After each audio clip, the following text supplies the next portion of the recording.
नमस्कार दोस्तों, stock market studies में फिर से एक बार आपको बहुत-बहुत स्वागत है। तो आज मैं एक ऐसे कंपनीज़ के बारे में डिस्कशन करूँगा, जिसका मतलब फ्यूचर विज़न बहुत क्लियर है और फ्यूचर में बहुत बड़े से बड़े प्रोजेक्ट के ऊपर कंपनी काम करने के लिए तैयार हो चुके हैं। और साथ ही साथ देखा जाए तो इस कंपनी के जो अपकमिंग प्रोजेक्ट है, वो हर अलग-अलग कैटेगरीज़ के ऊपर देखने को मिलेगा। तो कंपनी एक ऑटो सेक्टर से बिलोंग करने वाला कंपनी है और ऑटो सेक्टर में जितने सारे कंपनीज है मतलब अलग अलग कैटेगरीज में देखा जाए तो 2 एंड 3 व्हीलर वो एक अलग कैटेगरीज है। साथ ही साथ पैसेंजर व्हीकल्स वो अलग कैटेगरीज है।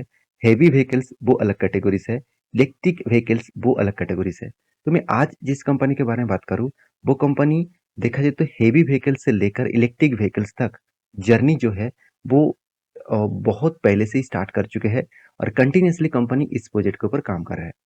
तो कंपनीज के डिटेल्स दिखाने से पहले मैं सबसे पहले एक चीज आपको दिखाना चाहूंगा। अगर आप गूगल में जाकर टॉप 10 हेवी व्हीकल्स कंपनी के बारे में सर्च करेंगे तो आपको कुछ इस तरीके से नाम दिखेगा और वो भी इंडिया का। तो आपको मैं यहाँ पे एक चीज बता दूं, टाटा मोटर्स नंबर 1 है, आप सभी जानते हैं।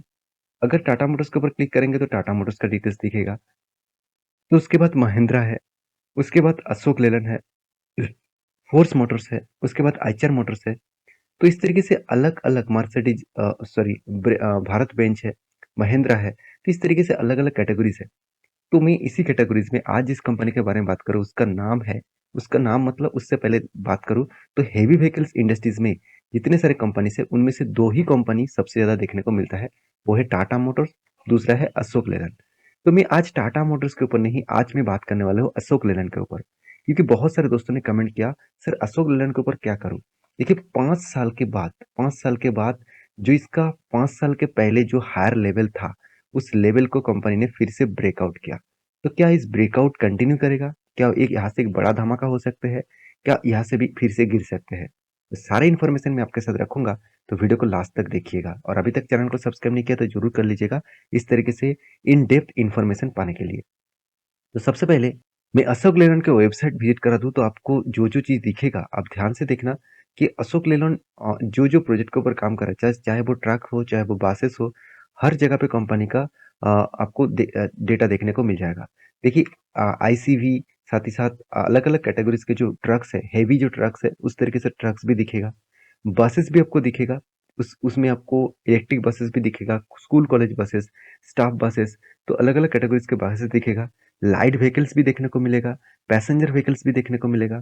पावर सॉल्यूशन मतलब जैसे आप देखेंगे तो मैरीन्स के ऊपर, साथ ही साथ आप देखेंगे तो एग्रीकल्चर जो मशीन्स है, डीजल जो मशीन्स है, जनरेटर्स है उसके ऊपर, इंडस्ट्रियल जो मशीन है उसके ऊपर भी कंपनी काम कर रहा है। ऐसे नहीं कि कंपनी रोड के ऊपर काम कर रहा है, company of road and road दोनों में ही कंपनी काम कर रहा है। तो एक बेस्ट अपॉर्चुनिटी है इस कंपनी के ऊपर अभी से आपको फोकस रखने का, क्योंकि अपकमिंग कुछ ईयर्स में इस कंपनी का ग्रोथ और भी ज्यादा बढ़ने वाला है। क्योंकि एक चीज मैं पहले बोल चुका हूँ, इस तरीके से ऑफ रोड जो प्रोडक्ट है उसका डिमांड बढ़ेगा, क्योंकि इंडिया में इकोनॉमिकली बहुत तेजी से ग्रोथ हो रहा है। तो उस हिसाब से इस तरीके से प्रोडक्ट का डिमांड बढ़ेगा। साथ ही साथ कंपनी ने तो अलग अलग कैटेगरीज के ऊपर काम करते रहते हैं, जैसे बस ट्रक्स के ऊपर। तो कंपनी देखिए सिर्फ इंडिया में प्रेजेंस नहीं है, company UAE, United Arab Emirates उसके ऊपर भी काम कर रहा है, इंडिया, रसिया, नेपाल, साथ ही साथ कोस्टा जो रिका है, उसके बाद बांग्लादेश। तो इस तरीके से कुछ कंट्रीज के ऊपर कंपनी खुद के प्रोडक्ट को बेचते हैं। तो रही बात इस कंपनी के बिजनेस मॉडल्स के, वो मैं आपको बताऊंगा। उससे पहले आप ध्यान से इस चीज को देखना। कंपनी आज का कंपनी नहीं है, 74 ईयर्स पुराना कंपनी है। और कंपनी 75 साल के आसपास देखने को मिला है। कंपनी इतना पुराना कंपनी है। टाटा मोटर्स के बाद अगर किसी भी पुराना कंपनी है वो है अशोक लेलैंड। तो कंपनी देखिए, टोटल जो कंपनी का जो साइज है वो $4.5 बिलियन का बन चुके हैं। 9 मैन्युफैक्चरिंग प्लांट है, और वो भी सिर्फ इंडिया में नहीं, अक्रॉस ग्लोबली मार्केट में। सिर्फ इंडिया में वो मैन्युफैक्चरिंग नहीं करते, बाहर की कंट्रीज में भी जाकर भी मैन्युफैक्चरिंग करते हैं। कंपनी का फर्स्ट इलेक्ट्रिक बसेस लॉन्च कहाँ पे किया? इंडिया में। और इंडिया के फर्स्ट इलेक्ट्रिक बसेस में कंपनी का नाम देखने को मिला। और उसके बाद देखिए फोर्थ लार्जेस्ट कंपनी बस मैन्युफैक्चरिंग कंपनी है, वो भी वर्ल्ड का। वर्ल्ड में जितने सारे कंपनी बस मैन्युफैक्चरिंग करते हैं उनमें से अशोक लेलैंड का नंबर 4th में है। तो सोचिए कितना बड़ा स्ट्रेंथ है कंपनी का।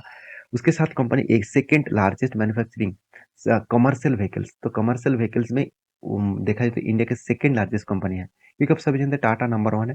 सेकंड पोजीशन में अशोक लेलैंड है। 50 से भी ये कंट्रीज को कंपनी खुद के प्रोडक्ट को बेचते हैं। तो 50 से भी ज़्यादा कंपनी कंट्रीज को खुद का प्रोडक्ट बेचना मतलब कितना स्ट्रेंथ है, आप सोच सकते हैं। तो कंपनीज की जो परफॉर्मेंस है वो मैं आपके साथ इसीलिए दिखा रहा हूँ क्योंकि आपको कंपनीज के ऊपर निवेश करने से पहले उसका स्ट्रेंथ जानना जरूरी है।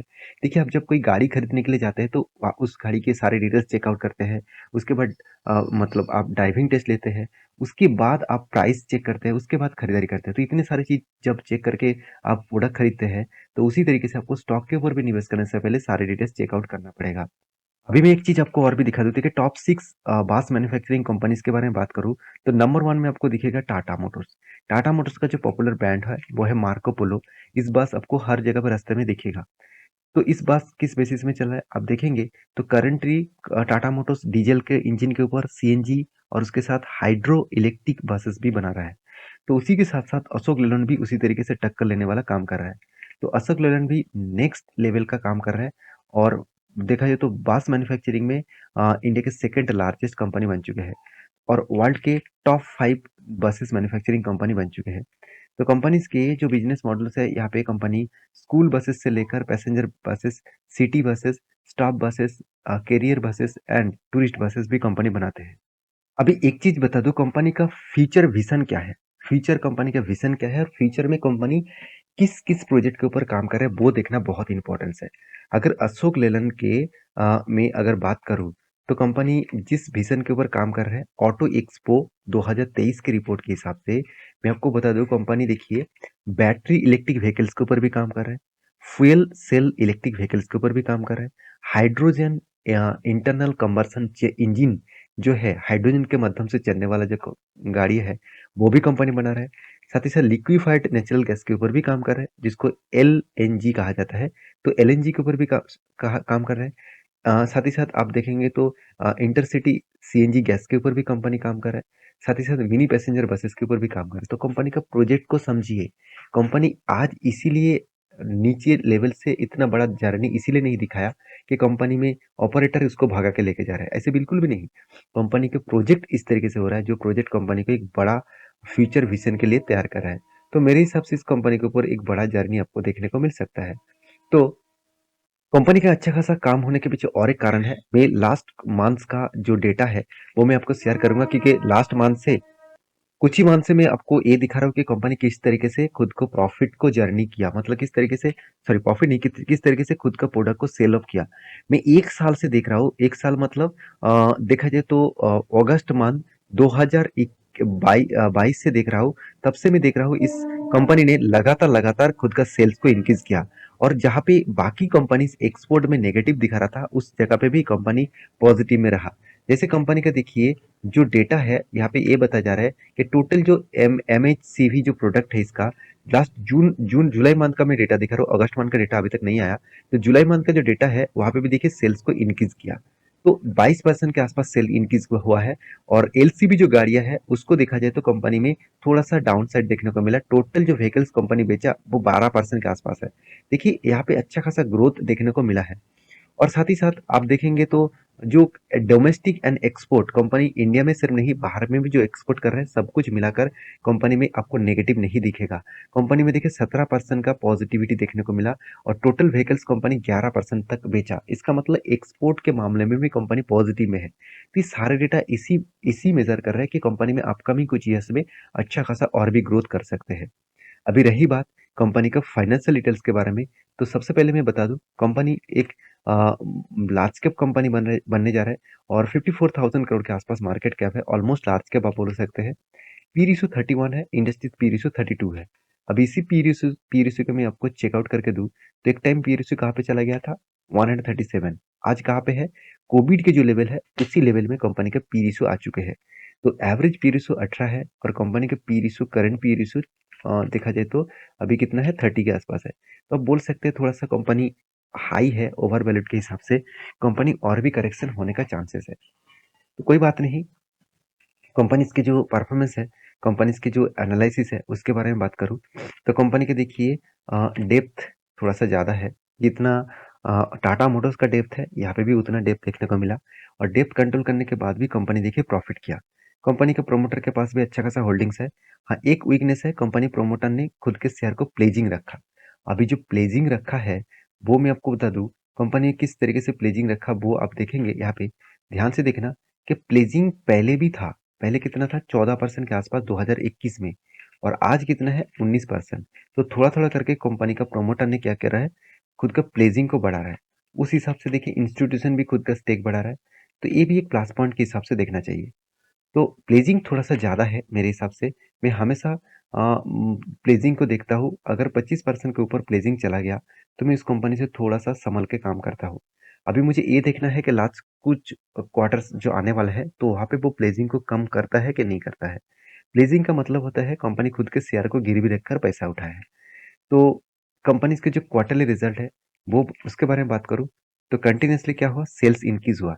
4,000 करोड़ से बढ़ के हो चुके 9,600 करोड़। तो यहाँ पे एक शानदार मोमेंटम देखने को मिला, और उस हिसाब से कंपनी देखिए, जो पहले लॉस किए थे, बीच में लॉस किए थे कोविड के टाइम के बाद, उसके बाद देखिए कंटिन्यूअसली बाय किया और इस बार हाईएस्ट सेल्स और प्रॉफिट जनरेट किया। ईयर ऑफ ईयर बेसिस के बारे में बात करूँ तो कंपनी सिर्फ कोविड के टाइम में लॉस किए थे, उसके बाद कंपनी पीछे मुड़ के नहीं देखा। कंटिन्यूअसली फिर से बाइंग को यहाँ पे ग्रोथ किया, और इसलिए कंपनी आपको धमाका रिटर्न भी दिया। सेल्स ग्रोथ भी ठीक है लास्ट 3 सालों में, करंट सालों में, और कंपनी का रिटर्न ऑफ इक्विटी में वीकनेस है। बैलेंस शीट के बारे में बात करूँ तो कंपनी का रिजर्व बढ़ता गया, कंपनी का कर्जा भी बहुत ज़्यादा हो गया। तो कंपनी कर्जा क्यों लिया वो मैं आपको बता दूँ। आप ध्यान से देखेंगे तो कंपनी को 3,000 करोड़ के आसपास प्रोजेक्ट मिला, और इस प्रोजेक्ट मिलने के कारण कंपनी के हाथ में तो कैश नेगेटिव है, और कंपनी के हाथ में पैसा ज़्यादा नहीं था, तो इसलिए कंपनी क्या किया? कर्जा ले लिया, और इस कर्जे लेने के बाद कंपनी को अच्छा खासा प्रोजेक्ट कंप्लीट करने का मौका मिलेगा। तो इस प्रोजेक्ट कंप्लीट करने के बाद अगर कंपनी प्रॉफिट में कन्वर्ट हुए, तो कंपनी का ग्रोथ और भी ज़्यादा बढ़ सकते हैं। कंपनी के रेशियोज के बारे में बात करूँ, तो रेशियो जो देखने को मिला, तो 36 डेज में कंपनी हाथ में पैसा आ रहा है, और कंपनी पैसा रीपेमेंट कर रहा है 96 डेज में, और कंपनी के प्रोडक्शन में 44 डेज लग रहा है। तो इन्वेस्टर के बारे में बात करूँ तो प्रोमोटर से लेकर देखिए एफआईएस, डीएस, पब्लिक हर किसी ने इन्वेस्टमेंट को बढ़ा चुके हैं। तो एफआईएस और डीएस के पास भी होल्डिंग्स देखिए कम था, आज बढ़ चुके हैं, और पब्लिक ने होल्डिंग्स को कम किया है। ओवरऑल इस कंपनी के जो चार्ट पैटर्न है उसके बारे में बात करूँ, तो ध्यान से देखना इस चीज को। जो मैं 5 साल की बात कर रहा हूँ, वो कहाँ पे था? 2018 में। 2018 में इसका प्राइस था 168 के आसपास। वो लेवल से आज तक जो लेवल दिखा दूँ, तो एक अच्छा खासा लेवल यहाँ पे बन चुके हैं। तो यहाँ पे जो लेवल्स बना है मैं आपको बता दूँ, एक बड़ा जर्नी के लिए मैं सोच चुका हूँ। और बड़ा जर्नी क्या है? ध्यान से इस चीज़ को देखना। मैं अगर आप यहाँ पे मार्किंग कर दूँ, तो आपको इस चीज़ को अच्छी तरीके से देखने को मिल जाएगा। तो यहाँ पे क्या बना? एक बिग कप बना। उसके बाद यहाँ पे क्या बना? एक हैंडल भी बना। तो cup with handle pattern confirm हुआ, और उसके बाद आप ध्यान से देखेंगे इस चीज़ को, cup with handle pattern confirm हुआ, और यहाँ पे क्या बना? यहाँ पे कप विथ हैंडल पैटर्न्स के बाद ब्रेकआउट भी हुआ। तो ब्रेकआउट कहाँ पे हुआ? यहाँ पे, यहाँ पे देखिए कप विथ हैंडल पैटर्न्स बना, और यहाँ पे उसके बाद एक छोटा-सा यहाँ पे क्या बना? फिर से एक हैंडल बना, फिर से 2 हैंडल बना, और यहाँ पे देखिए ब्रेकआउट भी हुआ। सॉरी, माफ़ी चाहता हूँ। हाँ, अभी ठीक है। तो ब्रेकआउट कहाँ पे हुआ? इस कैंडल ने, और कन्फर्मेशन कौन-सा कैंडल में मिला? यहाँ पे मिला। तो इस लेवल में मैंने तो एंट्री ले चुका हूँ, और यहाँ पे टारगेट जो बन के आएगा, तो एक बड़ा-सा टारगेट मिलेगा। टारगेट देखिए कितना बड़ा है, और टारगेट जो बन के आ रहा है, करीबन डाउन साइड से मैं टॉप लेवल तक देखूँ, तो जो टारगेट निकल के आ रहा है, ध्यान दीजिएगा इस चीज़ को, टारगेट कितना आ रहा है? 79%, 80% के आसपास। अगर मान के चलिए यहाँ पे मुझे 2 साल में भी 80% का टारगेट मिलता है, और जो टारगेट आ रहा है वो ₹300 के आसपास, तो मैं इस कंपनी के ऊपर मैं होल्ड करूँगा, क्योंकि 2 साल में अगर मुझे टारगेट मिले, तो फिर भी मुझे एवरेज टारगेट मिलेगा 40% के आसपास। सालाना 40% का रिटर्न मुझे मिलेगा। तो मैंने तो एंट्री ले चुका हूँ, आपका क्या राय है? मुझे ज़रूर कमेंट्स करके बताना। तो ये था इन डेप्थ एक एनालिसिस। तो वीडियो अगर अच्छा लगे तो प्लीज़ लाइक करना, दोस्तों के साथ शेयर भी करना, और चैनल को सब्सक्राइब भी करना। और ये वीडियो टोटली एजुकेशन पर्पस में था, कोई भी बाय एंड सेल का रिकमेंडेशन नहीं था। तो प्लीज़ अगर आपको काम करना ही है तो आपके रिस्क के हिसाब से करिए, क्योंकि मैं खुद के रिस्क के हिसाब से काम करता हूँ। तो मिलते हैं नेक्स्ट वीडियो में, तब तक के लिए अच्छे से रहिए, अपनी ख्याल रखिए। धन्यवाद।